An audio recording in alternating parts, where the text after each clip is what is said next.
How to log out of your account on Viber application. First, you want to open your Viber app, and here you want to simply tap on more option at the bottom right. After that, you'll be able to see a profile over here.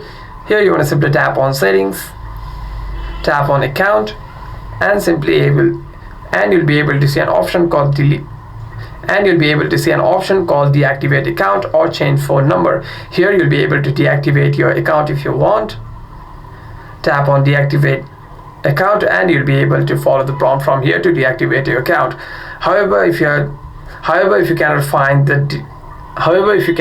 the log out option, what you can also do is you want to go to your Viber app, tap and hold on to the app and click on app info. After that, you want to tap on storage and cache and clear the storage from here.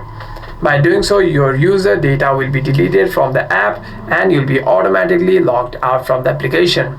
Hope this video is helpful. Do like and subscribe.